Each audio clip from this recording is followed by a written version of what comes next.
దళిత క్రైస్తవాల హక్కుల పరిరక్షణ కమిటీ నూతన ఆవిర్భావ సందర్భంగా ఈరోజు పత్రికా సమావేశం ఏర్పాటు చేయుటకు మిమ్మల్ని అందరినీ కూడా ఆహ్వానించడం జరిగినది. మా యొక్క ఆహ్వానం మేరకు వచ్చినటువంటి పత్రికా విలేకరులకు, యాజమాన్యానికి మరియు తోటి సహోదరులందరికీ కూడా నా హృదయపూర్వకమైన వందనాలు చెల్లిస్తున్నాను. మరి ఆల్ ఇండియా దళిత క్రైస్తవ హక్కుల పరిరక్షణ కమిటీని ఏర్పాటు చేయటంలో ముఖ్య ఉద్దేశము ప్రస్తుతము భారతదేశంలో జరుగుతున్నటువంటి దళిత క్రైస్తవుల మీద జరుగుతున్నటువంటి ఆ యొక్క అఘాయిత్యాలైతేనేమి, మందిరాల మీద దాడులైతేనేమి అనేక విధాలుగా హింసకు గురి అవుతున్నారు బడుగు బలహీన వర్గాల వారు.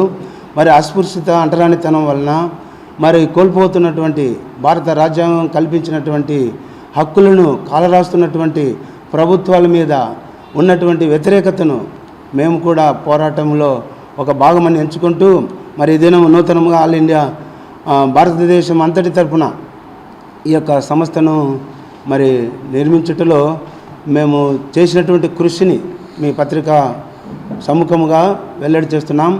మరి భారత రాష్ట్రపతి 1950 ఉత్తర్వుల మేరకు ఆ యొక్క పేరా 3లో ఉన్నటువంటి వాటిని తొలగించాలని, మరి దళిత క్రైస్తవులకు ఎస్సీ హోదా కలిగించాలని మా యొక్క విజ్ఞప్తి చేస్తున్నాం. అయితే సమానత్వము, సౌభ్రాతృత్వము, స్వేచ్ఛ, రాజ్యాంగం కల్పించినటువంటి హక్కులను తప్పక పాటించాలి. ఏ ప్రభుత్వాలైనా అధికారంలో ఉన్నటువంటి వారు ఎవరైనా కూడా తప్పక భారత రాజ్యాంగంలో ఉన్నటువంటి హక్కులను కాలరాయకూడదు. మనుషులకు రాజ్యాంగం కల్పించినటువంటి హక్కులు ఆర్టికల్స్ 25 మత స్వేచ్ఛ కలిగించి ఉన్నారు కనుక మత స్వేచ్ఛను కాలరాస్తున్నారు. అందుకొరకే మేము ఈ దినము ఈ యొక్క సమావేశం ఏర్పాటు చేసుకొని ఉన్నాం. మరి ఈ టీము నేషనల్ టీమ్గా పరిగణించబడుతున్నది. ఆల్ ఇండియా దళిత క్రైస్తవ హక్కుల పరిరక్షణ కమిటీ ద్వారా మరి మీ పత్రికా విలేకరుల మరి సమావేశం ద్వారా ప్రజానీకానికి మా యొక్క వాణిని వినిపించుట కొరకు మా వంతుగా కృషి చేస్తున్నాం. ప్రతి దళిత క్రైస్తవులకు ఎస్సీ హోదా తప్పనిసరిగా కల్పించాలని మా యొక్క డిమాండ్ చేస్తున్నాం. మరి అలాగే మరి జరుగుతున్నటువంటి ఆ పరిణామాలన్నిటిని కూడా పరిగణలోకి తీసుకోవాలి.